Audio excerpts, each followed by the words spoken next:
Assalamualaikum warahmatullahi wabarakatuh. Waalaikumsalam warahmatullahi wabarakatuh. Selamat pagi, selamat siang, maksud saya. Selamat pagi ya Pak. Selamat pagi menjelang siang Pak. Ya, ya.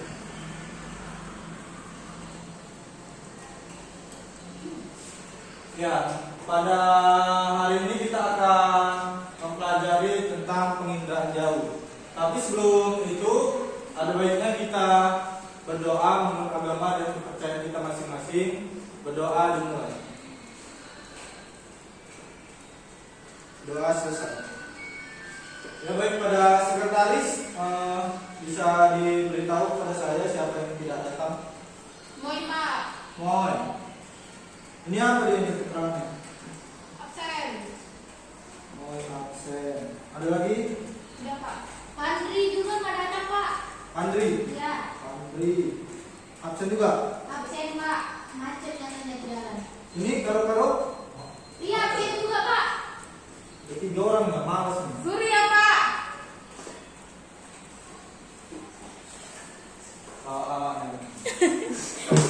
Itu jangan ya. Gak apa-apa loh. Aku biasa aja. Jangan. Di sini yang tidak ada ya. Iya Pak. Oke, dari penginderaan jauh ini kita akan mempelajari, yaitu tujuan dari penginderaan jauh itu kita nanti akan mengetahui apa sih penginderaan jauh dan apa aja manfaat dari penginderaan jauh bagi kita sendiri. Oke, next.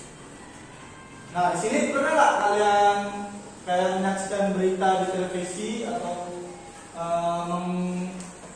mengabarkan gitu kan tentang kebakaran hutan di wilayah Indonesia, atau pernah nggak tahu perkiraan cuaca di TV itu di setiap wilayah? Pernah nggak kalian dengar gitu?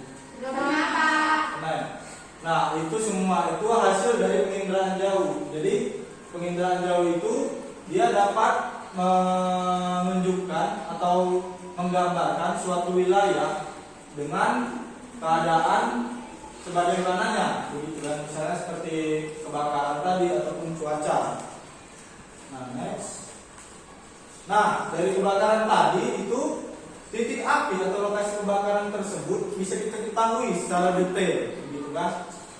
Bagaimana kondisi misalnya hutan nih kebakaran. Nah, kita mengetahui di mana titik lokasi kebakaran tersebut dan apa saja ada berapa titik api dari kebakaran tersebut. Nah, dari berbekal informasi yang diperoleh oleh satelit, maka berbagai upaya bisa dilakukan nih dari penginderaan jauh tadi, begitu kan? Jadi kebakaran tadi bisa kita cegah atau kita perkecil. Nah, menurut kalian apa yang dimaksud dengan penginderaan jauh? Kita tahu nggak? Saya Pak. Ya, Cindy.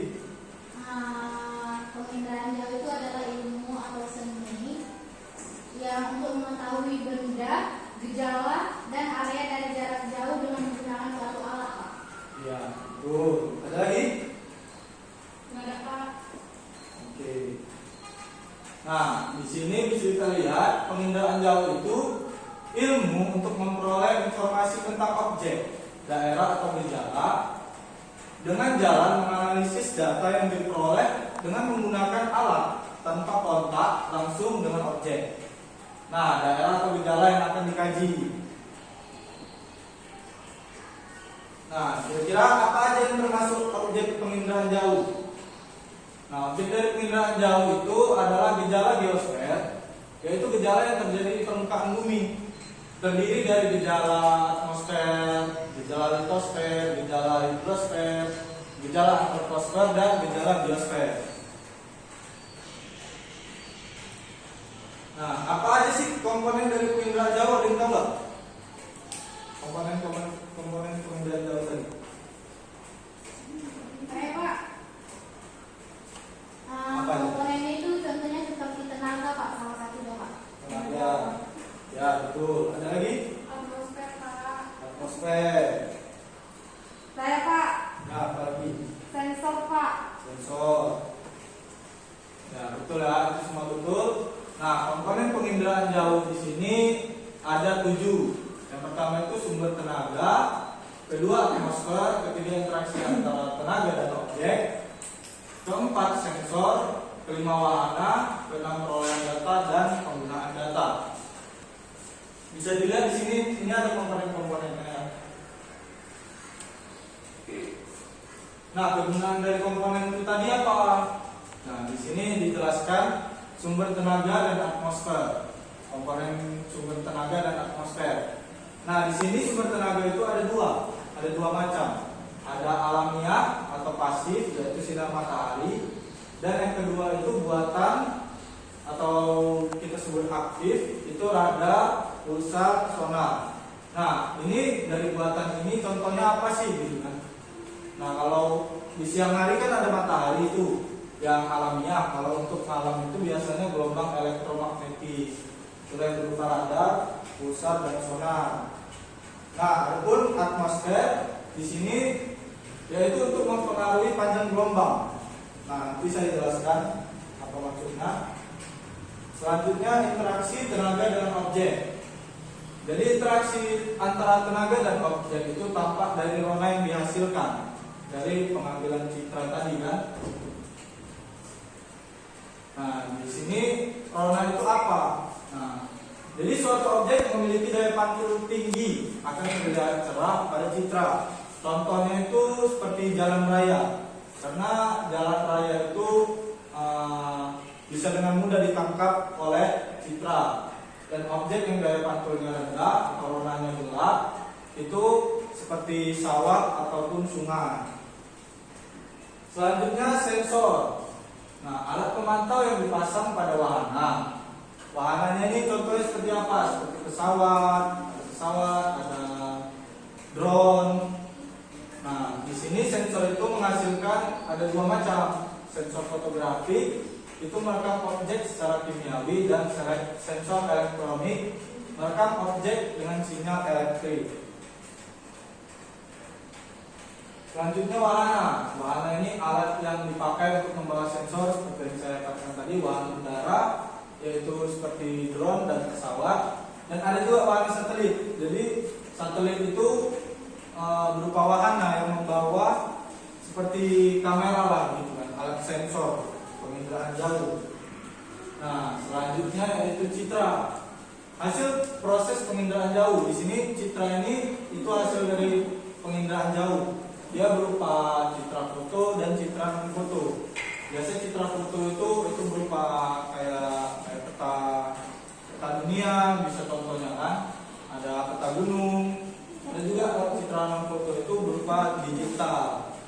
Jadi itu berupa kayak inframerah. Selanjutnya penggunaan data. Nah, penggunaan data ini adalah orang yang menerima atau tidak hasil inderaja. Inderaja itu apa? Indera jauh ya, indera jauh.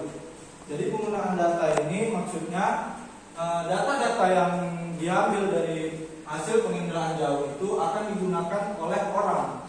Nah, orang yang membutuhkan. Jadi di sini penggunaan data itu orang yang menerima atau tidak hasil indera jauh. Nah, sebelum mengarah ke sini ada pertanyaan dari anak-anak sekalian yang bingung gitu, ada? Tidak, Pak. Ada. Oke, kita lanjut. Nah, ini adalah tahapan proses penginderaan jauh. Tadi seperti yang saya jelaskan, di sini ada tenaga alamiah, matahari. Nah, matahari ini akan mengeluarkan yang namanya radiasi. Dengan adanya awan atau atmosfer tadi, itu nanti dia yang menyebarkan radiasi begitu. Nah, radiasi itu tadi akan disebarkan kepada objek-objek di permukaan bumi. Contohnya seperti bangunan, ada persawahan dan lain sebagainya. Nah, dari radiasi tadi itu akan ditangkap oleh namanya sensor dari wahana yang telah dibawa tadi. Nah, hasil dari sensor tadi itulah nanti akan menghasilkan data, sehingga data tadi dapat diproses dan menghasilkan citra berupa foto dan non foto tadi yang bisa digunakan oleh orang yang membutuhkan. Nah, adapun kelebihan dari penginderaan jauh. Yang pertama itu dapat memetakan cakupan wilayah luas dalam waktu singkat. Di sini ada pernah nggak kutub utara? Kalau Pak? Ke kutub utara? Belum Pak. Belum kan? Belum. Mau Pak. Mau ke sana? Ini. Nah, jadi kita ke sana itu nggak kayak tak perlu ke sana lah gitu. Karena sudah ada penginderaan jauh. Kalau tujuan kita itu untuk melihat kutub utara, itu sudah ada namanya penginderaan jauh. Jadi penginderaan jauh ini dapat memetakan cakupan wilayah yang luas dalam waktu singkat. Yang kedua, tidak membutuhkan banyak tenaga kerja. Jadi dengan menggunakan satelit itu kita bisa mengetahui suatu lokasi tanpa harus datang ke sana menggunakan tenaga kerja orang tadi. Yang ketiga itu cakupan wilayah yang sulit dijangkau tetap dapat diidentifikasi. Misalnya kita ke daerah gunung yang belum pernah terjangkau oleh manusia. Nah, dari penginderaan jauh ini kita dapat melihat secara detail gunung tadi itu seperti apa gitu, tanpa harus ke sana. Selanjutnya peta yang dihasilkan bersifat 3 dimensi. Nah, ini sudah ada contoh gambarnya yang bersifat 3 dimensi. Jadi ini adalah tampak realnya atau nyatanya gitu kan, hasil dari penginderaan jauh tadi. Selanjutnya dapat menghasilkan visual fenomena di muka bumi dengan periode waktu.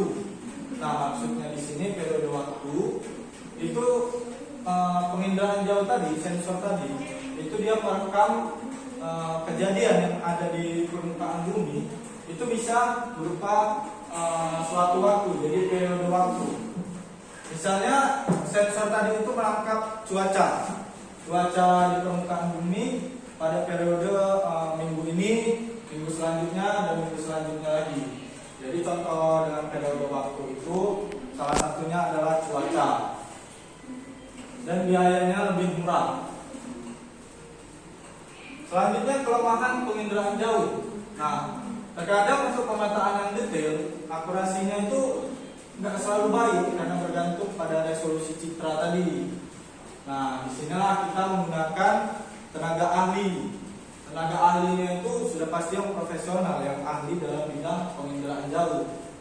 Nah, di sini juga kita kalau mau resolusi citra yang bagus atau hasil gambar yang bagus, itu kita harus menggunakan sensor yang baik. Nah, biasanya sensor yang baik itu sangat mahal. Nah, disinilah adanya kekurangan peralatannya mahal. Nah, di sini saya akan buka pertanyaan. Nah, siapa yang dapat menjawab pertanyaannya akan dapat nilai tambahan. Belum, tanya dulu, sabar. Kan udah ditulis di situ, ya kan? Ya udah.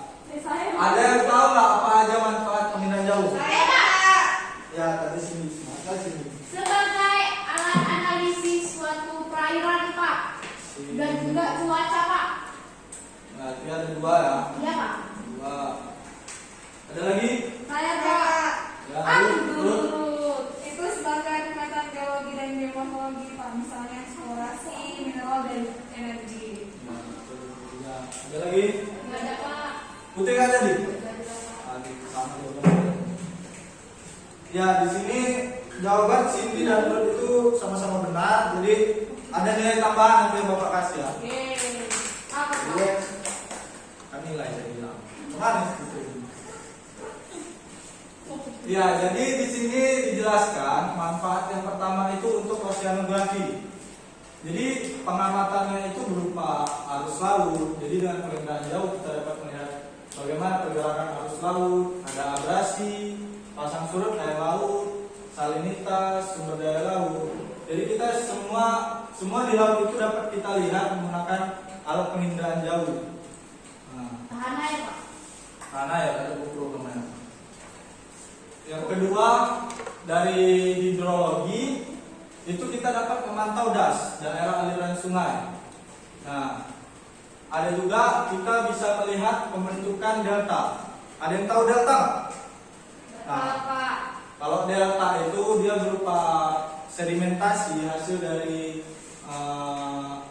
aliran yang di sungai itu dia berupa sedimentasi, itu dia kayak kipas bentuknya.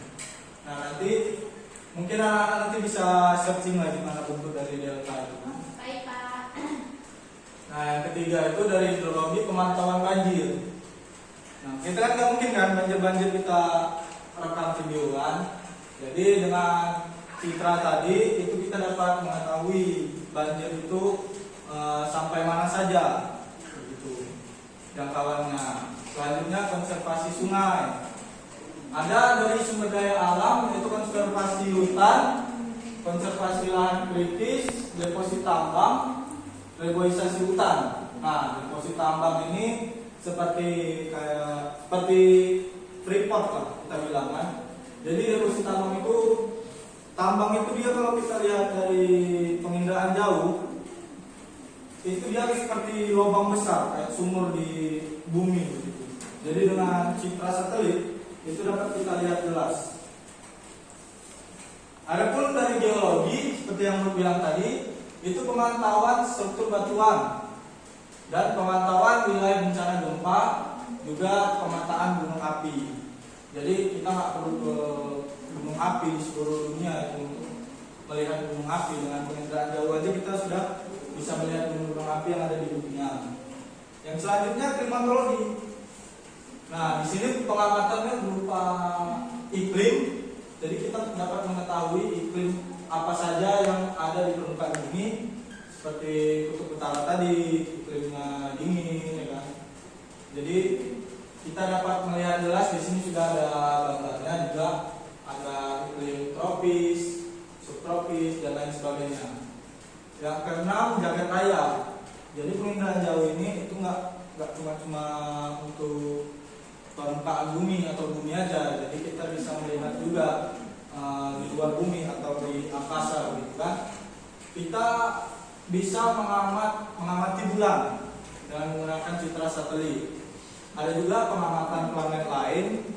Jadi planet lain ini seperti Jupiter, Mars atau lain sebagainya, itu kita bisa melihat bagaimana sih, apa sih yang ada di planet tersebut.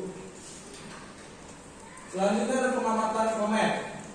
Nah, komet ini sudah ada ya, seperti gambar ini yang putih ini, itu namanya komet, bukan center. Jadi komet itu nggak bintang jatuh Pak. bukan. Komet itu bintang jatuh. Bukan. Asteroid. Komet itu biasa meteor. Asteroid Meteor yang melintasi. Oh ya Pak ya. Nah, jadi di sini itu saja yang dapat saya sampaikan untuk pertemuan kita kali ini. Kira-kira ada nggak pertanyaan yang anak-anak ingin tanyakan terkait dengan materi kita? Nggak ada Pak. Udah kan? Ya ada. Ya baik. Sebelum kita mengakhiri pelajaran kita, kesimpulan untuk pertemuan kita kali ini, yaitu fungsi peta itu, fungsi data dari penginderaan jauh itu dapat berupa peta dan lain sebagainya. Jadi data-data yang dihasilkan dari penginderaan jauh itu bisa sebagai analisis keuangan atau studi penelitian ilmiah. Nah, kita dapat menggunakan data-data hasil dari penginderaan jauh itu untuk kegiatan belajar kita, contohnya kan. Nah, kira-kira sudah jelas ya apa yang saya sampaikan ya? Jelas Pak. Ya baik, kalau gitu kita akhiri pertemuan kita kali ini. Sebelum kita mengakhiri, ada baiknya kita berdoa menurut agama dan kepercayaan kita masing-masing. Berdoa dimulai. Doa selesai. Ya, jadi anak-anak nanti belajar lagi untuk pertemuan minggu depan. Ya, sekian hasil yang dapat saya sampaikan. Assalamualaikum warahmatullahi wabarakatuh. Selamat siang. Selamat siang Pak.